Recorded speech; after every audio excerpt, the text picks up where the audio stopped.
ಯಾದ ಅನೇಕ ವಿಚಾರಗಳ ಪೈಕಿ ನಾನಾಗಲೇ ಹೇಳ್ತಾ ಇದ್ದಾಗೆ ಹೇಟ್ ಸ್ಪೀಚ್, ದ್ವೇಷ ಭಾಷಣ ಪ್ರತಿಬಂಧಕ ಮಸೂದೆ ಈ ವಿಚಾರವೂ ಕೂಡ ಅತ್ಯಂತ ಚರ್ಚೆಗೆ ಒಳಪಟ್ಟ ವಿಚಾರ. ಬಿಜೆಪಿ ಇದನ್ನ ಸಾರಾಸಗಟಾಗಿ ವಿರೋಧಿಸ್ತಾ ಇದೆ. ಹಿಂದೂ ಮುಖಂಡರನ್ನ ಹಾಗೆ ಬಿಜೆಪಿಯನ್ನ ಟಾರ್ಗೆಟ್ ಮಾಡಿಕೊಂಡೇ ಸರ್ಕಾರ ಇಂಥದ್ದೊಂದು ಕಾನೂನನ್ನ ತರಲಿಕ್ಕೆ ಹೊರಟಿದೆ ಅಂತ ಹೇಳಿ ಗಲಾಟೆ, ಗದ್ದಲ, ಆಕ್ರೋಶ, ಸಭಾತ್ಯಾಗ ಇದೆಲ್ಲದರ ನಡುವೆ ಬಿಲ್ ಪಾಸ್ ಮಾಡುವ ಪ್ರಯತ್ನವನ್ನ ಕಾಂಗ್ರೆಸ್ ಸರ್ಕಾರ ಕೂಡ ಮಾಡಿದೆ. ಇದೇ ವಿಚಾರಕ್ಕೆ ಸಂಬಂಧಪಟ್ಟಂತೆ ಇವತ್ತೇನೆಲ್ಲ ಬೆಳವಣಿಗೆಗಳಾಯಿತು, ಯಾವೆಲ್ಲ ನಾಯಕರು ಯಾವ ರೀತಿಯಾದ ಪ್ರತಿಕ್ರಿಯೆಗಳನ್ನ ಕೊಟ್ಟರು, ಈ ಬಗ್ಗೆ ಒಂದು ವರದಿ ನಿಮ್ಮ ಮುಂದೆ.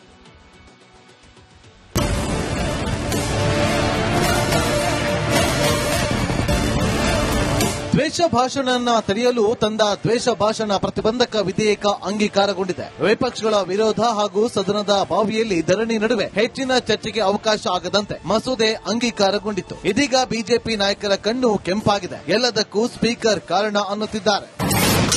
ದ್ವೇಷ ಭಾಷಣ ಬಿಲ್ ತರಲು ಹೇಳಿದ್ದೇ ಖಾದರ್. ಸ್ಪೀಕರ್ ವಿರುದ್ಧವೇ ಕೇಸರಿ ನಾಯಕರ ವಾರ್.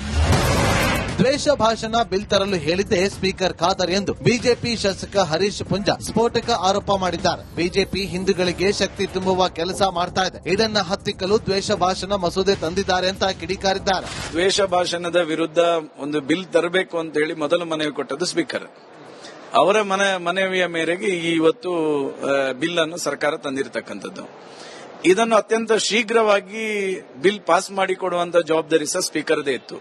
ಅದನ್ನೇ ಅವರು ಇವತ್ತು ಇಂಪ್ಲಿಮೆಂಟೇಷನ್ ಮಾಡಿದ್ರು. ಯಾವ ವಿಪಕ್ಷಗಳಿಗೆ ಮಾತಾಡಲಿಕ್ಕೆ ಅವಕಾಶ ಮಾಡಿಕೊಡದೆ, ಚರ್ಚೆಗೆ ಅವಕಾಶ ಮಾಡಿಕೊಡದೆ ಇವತ್ತು ತರಾತುರಿಯಲ್ಲಿ ಬಿಲ್ ಅನ್ನು ಮಂಡನೆ ಮಾಡತಕ್ಕಂಥ ಕೆಲಸ ಕಾರ್ಯಗಳನ್ನು ಮಾಡಿದ್ರು. ಕುರಾನ್ ಬ್ಯಾನ್ ಮಾಡ್ತೀರಾ ಎಂದ ಹರೀಶ್ ಪುಂಜಾ. ಇವತ್ತು ಅನೇಕ ಗ್ರಂಥಗಳಿದೆ, ಅದು ಭಗವದ್ಗೀತೆ ಇರಬಹುದು ಅಥವಾ ಬೈಬಲ್ ಇರಬಹುದು, ಕುರಾನ್ ಇರಬಹುದು. ಈ ಗ್ರಂಥಗಳಲ್ಲಿ ದ್ವೇಷ ಹಚ್ಚತಕ್ಕಂತ ವಿವರಣೆಗಳಿದ್ರೆ ನೀವು ಇದನ್ನು ನಿಷೇಧ ಮಾಡ್ತೀರಾ? ನಾನು ಒಬ್ಬ ಹಿಂದೂ ಆಗಿ ಹೇಳ್ತೇನೆ, ಭಗವದ್ಗೀತೆಯಲ್ಲಿ ಇಂತಹ ಒಂದೇ ಒಂದು ಶಬ್ದ ಇಲ್ಲ. ನಾನು ತಿಳಿದ ಮಟ್ಟಿಗೆ ಇವತ್ತು ಕುರಾನ್ನ ಅಧ್ಯಾಯ 9 ಹೇಳುತ್ತದೆ, ವಿಗ್ರಹ ಆರಾಧಕರನ್ನು ನೀವು ಕಂಡಲ್ಲೆಡೆ ಕೊಲ್ಲಿರಿ ಅಂತ ಹೇಳ್ತದೆ. ಅಂದ್ರೆ ಕುರಾನ್ ಅನ್ನು ನೀವು ನಿಷೇಧ ಮಾಡ್ತಾರಾ? ಹಿಂದೂಗಳನ್ನೇ ಗುರಿಯಾಗಿಸಿ ತಂದಿರೋ ಮಸೂದೆ ವ್ಯವಸ್ಥಿತವಾಗಿ ಮುಸ್ಲಿಮರನ್ನ ಅಪೀಸ್ಮೆಂಟ್ ಮಾಡುವಂತಹದ್ದು, ಮುಸ್ಲಿಮರ ಒತ್ತಡಕ್ಕೆ ಮಣದು ಮಾಡ್ತಾ ಇರುವಂತಹ ಈ ಮಸೂದೆ ಅಂತನ್ನುವಂಥದ್ದು ನಾನು ಬಹಳ ಸ್ಪಷ್ಟವಾಗಿ ಹೇಳ್ತಾ ಇದ್ದೀನಿ. ಎರಡನೇದು, ಟಾರ್ಗೆಟ್ ಹಿಂದೂಗಳನ್ನ ಮಾಡಿದ್ದಾರೆ. ಮುಸ್ಲಿಮರ ಓಲೈಕೆಗಾಗಿ ತಂದಿರೋ ಬಿಲ್. ಈ ಬಿಲ್ಗೆ ಯಾವುದೇ ಕಾರಣಕ್ಕೂ ರಾಜ್ಯಪಾಲರು ಸಹಿ ಹಾಕಬಾರದು, ಇದಕ್ಕೆ ಅನುಮೋದನೆ ಕೊಡಬಾರದು. ಯಾಕಂದ್ರೆ ಇದು ರಾಜಕೀಯ ಪ್ರೇರಿತವಾದಂತಹ ಒಂದು ದುರುದ್ದೇಶದಿಂದ ಹಿಂದೂಗಳ ವಾಕ್ ಸ್ವಾತಂತ್ರ್ಯವನ್ನು ಹತ್ತಿಕ್ಕುವಂತ ಮತ್ತು ಅಲ್ಪಸಂಖ್ಯಾತರನ್ನು ಓಲೈಕೆ ಮಾಡುವ ಬಿಲ್ ಇದೆ. ಸಂವಿಧಾನ ಬಾಹಿರ, ಕಾನೂನು ಬಾಹಿರವಾದ ಬಿಲ್ ಇದೆ. ಅದನ್ನು ನಾವು ರಾಜ್ಯಪಾಲರ ಗಮನಕ್ಕೆ ತರ್ತೇವೆ. ನಮಗೆ ಭರವಸೆ ಇದೆ, ರಾಜ್ಯಪಾಲರು ಇದಕ್ಕೆ ಸಹಿ ಹಾಕುವುದಿಲ್ಲ. ಇದೊಂದು ದೇಶದಿಂದ ಕೂಡಿರತಕ್ಕಂಥ ಬಿಲ್ ಆಗಿದೆ ಇದು. ದ್ವೇಷ ಭಾಷಣ ಬಿಲ್ ವಿರುದ್ಧ ಹಿಂದೂಗಳು ಸಿಡಿದೆದ್ದಿದ್ದಾರೆ. ಆದರೂ ಸಿದ್ದರಾಮಯ್ಯ ಸರ್ಕಾರ ಮಾತ್ರ ಮುಂದಿಟ್ಟ ಹೆಜ್ಜೆ ಹಿಂದಿಡೋದು ಅನುಮಾನ. Bureau report, republic Kannada. ಅನೇಕ ವಿಚಾರಗಳ ಪೈಕಿ ನಾನಾಗಲೇ ಹೇಳ್ತಾ ಇದ್ದಾಗೆ ಹೇಟ್ ಸ್ಪೀಚ್, ದ್ವೇಷ ಭಾಷಣ ಪ್ರತಿಬಂಧಕ ಮಸೂದೆ ಈ ವಿಚಾರವೂ ಕೂಡ ಅತ್ಯಂತ ಚರ್ಚೆಗೆ ಒಳಪಟ್ಟ ವಿಚಾರ. ಬಿಜೆಪಿ ಇದನ್ನ ಸಾರಾಸಗಟಾಗಿ ವಿರೋಧಿಸ್ತಾ ಇದೆ. ಹಿಂದೂ ಮುಖಂಡರನ್ನ ಹಾಗೆ ಬಿಜೆಪಿಯನ್ನ ಟಾರ್ಗೆಟ್ ಮಾಡಿಕೊಂಡೇ ಸರ್ಕಾರ ಇಂಥದ್ದೊಂದು ಕಾನೂನನ್ನ ತರಲಿಕ್ಕೆ ಹೊರಟಿದೆ ಅಂತ ಹೇಳಿ ಗಲಾಟೆ, ಗದ್ದಲ, ಆಕ್ರೋಶ, ಸಭಾತ್ಯಾಗ ಇದೆಲ್ಲದರ ನಡುವೆ ಬಿಲ್ ಪಾಸ್ ಮಾಡುವ ಪ್ರಯತ್ನವನ್ನ ಕಾಂಗ್ರೆಸ್ ಸರ್ಕಾರ ಕೂಡ ಮಾಡಿದೆ. ಇದೇ ವಿಚಾರಕ್ಕೆ ಸಂಬಂಧಪಟ್ಟಂತೆ ಇವತ್ತೇನೆಲ್ಲ ಬೆಳವಣಿಗೆಗಳಾಯಿತು, ಯಾವೆಲ್ಲ ನಾಯಕರು ಯಾವ ರೀತಿಯಾದ ಪ್ರತಿಕ್ರಿಯೆಗಳನ್ನ ಕೊಟ್ಟರು, ಈ ಬಗ್ಗೆ ಒಂದು ವರದಿ ನಿಮ್ಮ ಮುಂದೆ.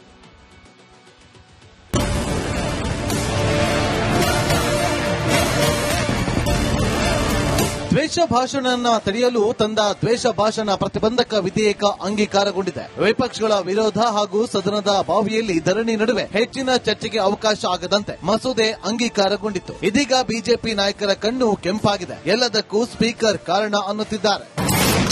ದ್ವೇಷ ಭಾಷಣ ಬಿಲ್ ತರಲು ಹೇಳಿದ್ದೇ ಖಾದರ್. ಸ್ಪೀಕರ್ ವಿರುದ್ಧವೇ ಕೇಸರಿ ನಾಯಕರ ವಾರ್. ದ್ವೇಷ ಭಾಷಣ ಬಿಲ್ ತರಲು ಹೇಳಿದ್ದೇ ಸ್ಪೀಕರ್ ಖಾದರ್ ಎಂದು ಬಿಜೆಪಿ ಶಾಸಕ ಹರೀಶ್ ಪುಂಜ ಸ್ಫೋಟಕ ಆರೋಪ ಮಾಡಿದ್ದಾರೆ. ಬಿಜೆಪಿ ಹಿಂದೂಗಳಿಗೆ ಶಕ್ತಿ ತುಂಬುವ ಕೆಲಸ ಮಾಡ್ತಾ ಇದೆ, ಇದನ್ನ ಹತ್ತಿಕ್ಕಲು ದ್ವೇಷ ಭಾಷಣ ಮಸೂದೆ ತಂದಿದ್ದಾರೆ ಅಂತ ಕಿಡಿಕಾರಿದ್ದಾರೆ. ದ್ವೇಷ ಭಾಷಣದ ವಿರುದ್ಧ ಒಂದು ಬಿಲ್ ತರಬೇಕು ಅಂತ ಹೇಳಿ ಮೊದಲು ಮನವಿ ಕೊಟ್ಟದ್ದು ಸ್ಪೀಕರ್. ಅವರ ಮನವಿಯ ಮೇರೆಗೆ ಇವತ್ತು ಬಿಲ್ ಅನ್ನು ಸರ್ಕಾರ ತಂದಿರತಕ್ಕಂಥದ್ದು. ಇದನ್ನು ಅತ್ಯಂತ ಶೀಘ್ರವಾಗಿ ಬಿಲ್ ಪಾಸ್ ಮಾಡಿಕೊಡುವಂತ ಜವಾಬ್ದಾರಿ ಸಹ ಸ್ಪೀಕರ್ದೇ ಇತ್ತು.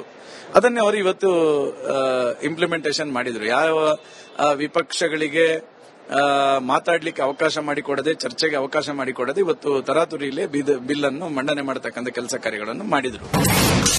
ಕುರಾನ್ ಬ್ಯಾನ್ ಮಾಡ್ತೀರಾ ಎಂದ ಹರೀಶ್ ಪುಂಜ. ಇವತ್ತು ಅನೇಕ ಗ್ರಂಥಗಳಿದೆ, ಅದು ಭಗವದ್ಗೀತೆ ಇರಬಹುದು ಅಥವಾ ಬೈಬಲ್ ಇರಬಹುದು, ಕುರಾನ್ ಇರಬಹುದು. ಈ ಗ್ರಂಥಗಳಲ್ಲಿ ದ್ವೇಷ ಹಚ್ಚತಕ್ಕಂತ ವಿವರಣೆಗಳಿದ್ರೆ ನೀವು ಇದನ್ನು ನಿಷೇಧ ಮಾಡ್ತೀರಾ? ನಾನು ಒಬ್ಬ ಹಿಂದೂ ಆಗಿ ಹೇಳ್ತೇನೆ, ಭಗವದ್ಗೀತೆಯಲ್ಲಿ ಇಂತಹ ಒಂದೇ ಒಂದು ಶಬ್ದ ಇಲ್ಲ. ನಾನು ತಿಳಿದ ಮಟ್ಟಿಗೆ ಇವತ್ತು ಕುರಾನ್ನ ಅಧ್ಯಾಯ 9 ಹೇಳುತ್ತದೆ, ವಿಗ್ರಹ ಆರಾಧಕರನ್ನು ನೀವು ಕಂಡಲ್ಲೆಡೆ ಕೊಲ್ಲಿರಿ ಅಂತ ಹೇಳ್ತದೆ. ಅಂದ್ರೆ ಕುರಾನ್ ಅನ್ನು ಇವರು ನಿಷೇಧ ಮಾಡ್ತಾರಾ? ಹಿಂದೂಗಳನ್ನೇ ಗುರಿಯಾಗಿಸಿ ತಂದಿರೋ ಮಸೂದೆ ವ್ಯವಸ್ಥಿತವಾಗಿ ಮುಸ್ಲಿಮರನ್ನ ಅಪೀಸ್ಮೆಂಟ್ ಮಾಡುವಂತಹದ್ದು, ಮುಸ್ಲಿಮರ ಒತ್ತಡಕ್ಕೆ ಮಣದು ಮಾಡ್ತಾ ಇರುವಂತಹ ಈ ಮಸೂದೆ ಅಂತನ್ನುವಂಥದ್ದು ನಾನು ಬಹಳ ಸ್ಪಷ್ಟವಾಗಿ ಹೇಳ್ತಾ ಇದ್ದೇನೆ. ಎರಡನೇದು, ಟಾರ್ಗೆಟ್ ಹಿಂದೂಗಳನ್ನ ಮಾಡಿದ್ದಾರೆ. ಮುಸ್ಲಿಮರ ಓಲೈಕೆಗಾಗಿ ತಂದಿರೋ ಬಿಲ್. ಈ ಬಿಲ್ಗೆ ಯಾವುದೇ ಕಾರಣಕ್ಕೂ ರಾಜ್ಯಪಾಲರು ಸಹಿ ಹಾಕಬಾರದು, ಇದಕ್ಕೆ ಅನುಮೋದನೆ ಕೊಡಬಾರದು. ಯಾಕಂದ್ರೆ ಇದು ರಾಜಕೀಯ ಪ್ರೇರಿತವಾದಂತಹ ಒಂದು ದುರುದ್ದೇಶದಿಂದ ಹಿಂದೂಗಳ ವಾಕ್ ಸ್ವಾತಂತ್ರ್ಯವನ್ನು ಹತ್ತಿಕ್ಕುವಂತ ಮತ್ತು ಅಲ್ಪಸಂಖ್ಯಾತರನ್ನು ಓಲೈಕೆ ಮಾಡುವ ಬಿಲ್ ಇದೆ. ಸಂವಿಧಾನ ಬಾಹಿರ, ಕಾನೂನು ಬಾಹಿರವಾದ ಬಿಲ್ ಇದೆ. ಅದನ್ನು ನಾವು ರಾಜ್ಯಪಾಲರ ಗಮನಕ್ಕೂ ತರ್ತೇವೆ. ನಮಗೆ ಭರವಸೆ ಇದೆ, ರಾಜ್ಯಪಾಲರು ಇದಕ್ಕೆ ಸಹಿ ಹಾಕುವುದಿಲ್ಲ. ಇದೊಂದು ದೇಶದಿಂದ ಕೂಡಿರತಕ್ಕಂಥ ಬಿಲ್ ಆಗಿದೆ ಇದು. ದ್ವೇಷ ಭಾಷಣ ಬಿಲ್ ವಿರುದ್ಧ ಹಿಂದೂಗಳು ಸಿಡಿದೆದ್ದಿದ್ದಾರೆ. ಆದರೂ ಸಿದ್ದರಾಮಯ್ಯ ಸರ್ಕಾರ ಮಾತ್ರ ಮುಂದಿಟ್ಟ ಹೆಜ್ಜೆ ಹಿಂದಿಡೋದು ಅನುಮಾನ. Bureau report, republic Kannada. ಅನೇಕ ವಿಚಾರಗಳ ಪೈಕಿ ನಾನಾಗ್ಲೇ ಹೇಳ್ತಾ ಇದ್ದಾಗೆ ಹೇಟ್ ಸ್ಪೀಚ್, ದ್ವೇಷ ಭಾಷಣ ಪ್ರತಿಬಂಧಕ ಮಸೂದೆ, ಈ ವಿಚಾರವೂ ಕೂಡ ಅತ್ಯಂತ ಚರ್ಚೆಗೆ ಒಳಪಟ್ಟ ವಿಚಾರ. ಬಿಜೆಪಿ ಇದನ್ನ ಸಾರಾಸಗಟಾಗಿ ವಿರೋಧಿಸ್ತಾ ಇದೆ. ಹಿಂದೂ ಮುಖಂಡರನ್ನ ಹಾಗೆ ಬಿಜೆಪಿಯನ್ನ ಟಾರ್ಗೆಟ್ ಮಾಡಿಕೊಂಡೇ ಸರ್ಕಾರ ಇಂಥದ್ದೊಂದು ಕಾನೂನನ್ನ ತರಲಿಕ್ಕೆ ಹೊರಟಿದೆ ಅಂತ ಹೇಳಿ ಗಲಾಟೆ, ಗದ್ದಲ, ಆಕ್ರೋಶ, ಸಭಾತ್ಯಾಗ ಇದೆಲ್ಲದರ ನಡುವೆ ಬಿಲ್ ಪಾಸ್ ಮಾಡುವ ಪ್ರಯತ್ನವನ್ನ ಕಾಂಗ್ರೆಸ್ ಸರ್ಕಾರ ಕೂಡ ಮಾಡಿದೆ. ಇದೇ ವಿಚಾರಕ್ಕೆ ಸಂಬಂಧಪಟ್ಟಂತೆ ಇವತ್ತೇನೆಲ್ಲ ಬೆಳವಣಿಗೆಗಳಾಯಿತು, ಯಾವೆಲ್ಲ ನಾಯಕರು ಯಾವ ರೀತಿಯಾದ ಪ್ರತಿಕ್ರಿಯೆಗಳನ್ನ ಕೊಟ್ಟರು, ಈ ಬಗ್ಗೆ ಒಂದು ವರದಿ ನಿಮ್ಮ ಮುಂದೆ.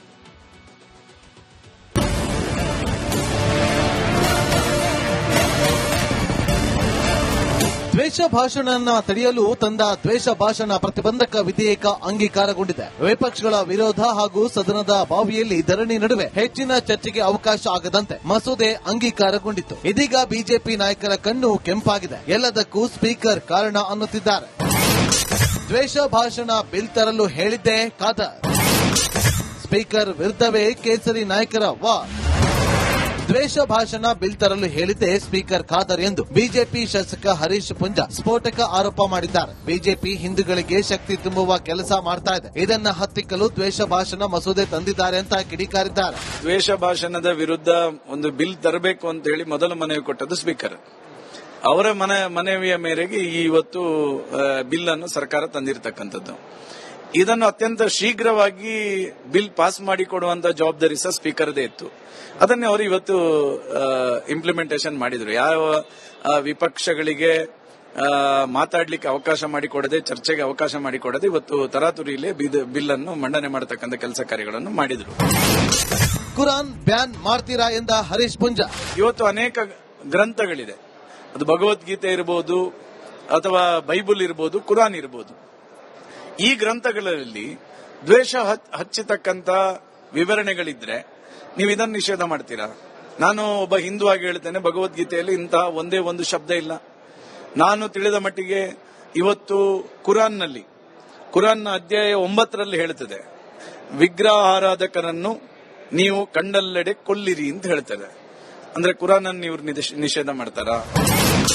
ಹಿಂದೂಗಳನ್ನೇ ಗುರಿಯಾಗಿಸಿ ತಂದಿರೋ ಮಸೂದೆ ವ್ಯವಸ್ಥಿತವಾಗಿ ಮುಸ್ಲಿಮರನ್ನ ಅಪೀಸ್ಮೆಂಟ್ ಮಾಡುವಂತಹದ್ದು, ಮುಸ್ಲಿಮರ ಒತ್ತಡಕ್ಕೆ ಮಣದು ಮಾಡ್ತಾ ಇರುವಂತಹ ಈ ಮಸೂದೆ ಅಂತನ್ನುವಂಥದ್ದು ನಾನು ಬಹಳ ಸ್ಪಷ್ಟವಾಗಿ ಹೇಳ್ತಾ ಇದ್ದೀನಿ. ಎರಡನೇದು, ಟಾರ್ಗೆಟ್ ಹಿಂದೂಗಳನ್ನ ಮಾಡಿದ್ದಾರೆ. ಮುಸ್ಲಿಮರ ಓಲೈಕೆಗಾಗಿ ತಂದಿರೋ ಬಿಲ್, ಈ ಬಿಲ್ಗೆ ಯಾವುದೇ ಕಾರಣಕ್ಕೂ ರಾಜ್ಯಪಾಲರು ಸಹಿ ಹಾಕಬಾರದು, ಇದಕ್ಕೆ ಅನುಮೋದನೆ ಕೊಡಬಾರದು. ಯಾಕಂದ್ರೆ ಇದು ರಾಜಕೀಯ ಪ್ರೇರಿತವಾದಂತಹ ಒಂದು ದುರುದ್ದೇಶದಿಂದ ಹಿಂದೂಗಳ ವಾಕ್ ಸ್ವಾತಂತ್ರ್ಯವನ್ನು ಹತ್ತಿಕ್ಕುವಂತ ಮತ್ತು ಅಲ್ಪಸಂಖ್ಯಾತರನ್ನು ಓಲೈಕೆ ಮಾಡುವ ಬಿಲ್ ಇದೆ. ಸಂವಿಧಾನ ಬಾಹಿರ, ಕಾನೂನು ಬಾಹಿರವಾದ ಬಿಲ್ ಇದೆ. ಅದನ್ನು ನಾವು ರಾಜ್ಯಪಾಲರ ಗಮನಕ್ಕೂ ತರ್ತೇವೆ. ನಮಗೆ ಭರವಸೆ ಇದೆ, ರಾಜ್ಯಪಾಲರು ಇದಕ್ಕೆ ಸಹಿ ಹಾಕುವುದಿಲ್ಲ. ಇದೊಂದು ದೇಶದಿಂದ ಕೂಡಿರತಕ್ಕಂಥ ಬಿಲ್ ಆಗಿದೆ ಇದು. ದ್ವೇಷ ಭಾಷಣ ಬಿಲ್ ವಿರುದ್ಧ ಹಿಂದೂಗಳು ಸಿಡಿದೆದ್ದಿದ್ದಾರೆ. ಆದರೂ ಸಿದ್ದರಾಮಯ್ಯ ಸರ್ಕಾರ ಮಾತ್ರ ಮುಂದಿಟ್ಟ ಹೆಜ್ಜೆ ಹಿಂದಿಡುವುದು ಅನುಮಾನ. Bureau report, republic Kannada.